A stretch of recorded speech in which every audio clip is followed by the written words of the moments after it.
भारत में यातायात के लिए सबसे सस्ता व सुगम साधन भारतीय रेलवे है और भारतीय रेलवे कब तक सस्ती रहेगी, इस पर एक बड़ा सवाल खड़ा हो गया है। दरअसल रेलवे तमाम वर्गों को टिकट के लिए रियायतें देती थी आवश्यकता अनुसार, लेकिन इस बार रेलवे ने बुजुर्गों को एक बड़ा झटका दिया है। रेलवे के अनुसार 60 साल से जो ऊपर यात्रा करने वाले यात्री हैं, उनको अब टिकट की दरों में रियायत नहीं मिलेगी।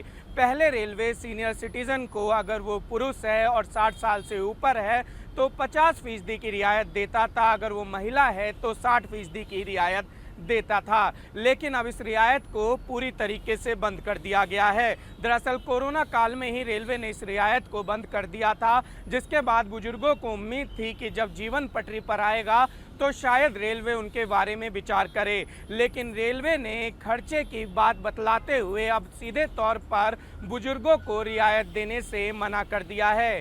रेलवे ने साफ कर दिया है कि जिस तरीके से साल 2019-20 में उसने सीनियर सिटीजन को जो कंसेशन दिया था, उसका आर्थिक बोझ 1667 करोड़ रेलवे पे पड़ा था। वहीं 2018-19 में 1636 करोड़ का आर्थिक बोझ रेलवे पर पड़ा था और कोरोना काल के बाद से रेलवे की आमदनी में कमी आई है, जिसके चलते उसने इस कोटे को बंद कर दिया है। इसके अलावा अगर खिलाड़ियों की बात की जाए तो खिलाड़ियों के भी कोटे को बंद कर दिया है, यानी कि खिलाड़ियों को भी निराशा लगी है। लेकिन सीनियर सिटीजन के कोटे को बंद करने के ऐलान के बाद से ही लोगों में रोष नज़र आ रहा है और तमाम राजनीतिक दल भी इस पर अपनी प्रतिक्रिया कर दे रहे हैं। राहुल गांधी ने साफ तौर पर कहा है कि सरकार की प्राथमिकता बुजुर्ग नहीं है।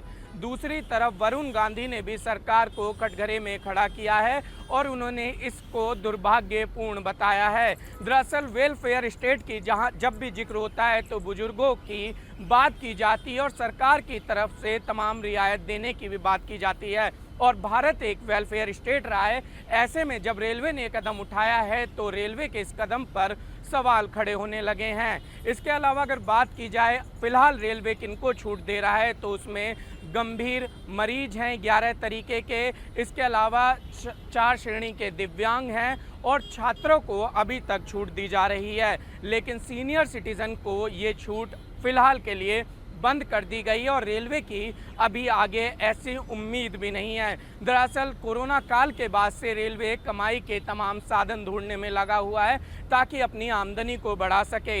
इसी के चलते प्रीमियम ट्रेनों में अगर आपने खाना पहले से बुक नहीं किया है तो आपको खाने के भी अतिरिक्त 50 रुपये देने पड़ेंगे। हालांकि चाय को इससे बाहर रखा गया है। ऐसे में यात्री परेशान है और उसको समझ में नहीं आ रहा है, जो कि यातायात का सबसे सुगम और सस्ता साधन था, आखिर वो महंगा क्यों हो रहा है। इसके अलावा बात करें तो कई सारी ट्रेनों के डायनेमिक फेयर पहले से ही रखे गए हैं, यानी कि टिकट हवाई यात्रा की तरह, हवाई टिकट की तरह उनके दामों में इजाफा होता है और ऐसे में यात्रियों को अगर जल्दबाजी में कहीं जाना पड़ता है तो उनको ज़्यादा पैसे चुकाने होते हैं। रेलवे इस तरीके के कदम आर्थिक विकास के लिए उठा रहा है और रेलवे आधुनिक सुविधाएं देने की बात कर रहा है, लेकिन ये बात समझनी होगी कि इस देश में बड़ी संख्या उन लोगों की है जो रेलवे में आज भी जनरल बोगी में सफ़र करते हैं, जिनके पास बड़े ट्रेनों में या ट्रेनों के अपर क्लास में टिकट लेने के लिए पैसे नहीं होते हैं। और इस तरीके से अगर दाम बढ़ाए जाएंगे, छूट दी जाएगी, तो जाहिर सी बात है कि उनके लिए रेलवे में सफ़र करना बड़ा मुश्किल होगा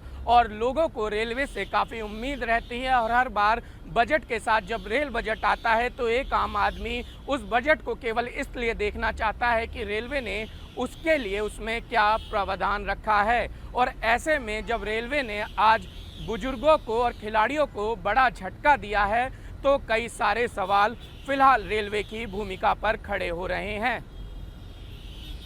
न्यूज़ नेशन डिजिटल के लिए इतना ही। देश और दुनिया की तमाम खबरों के लिए बने रहिए हमारे साथ।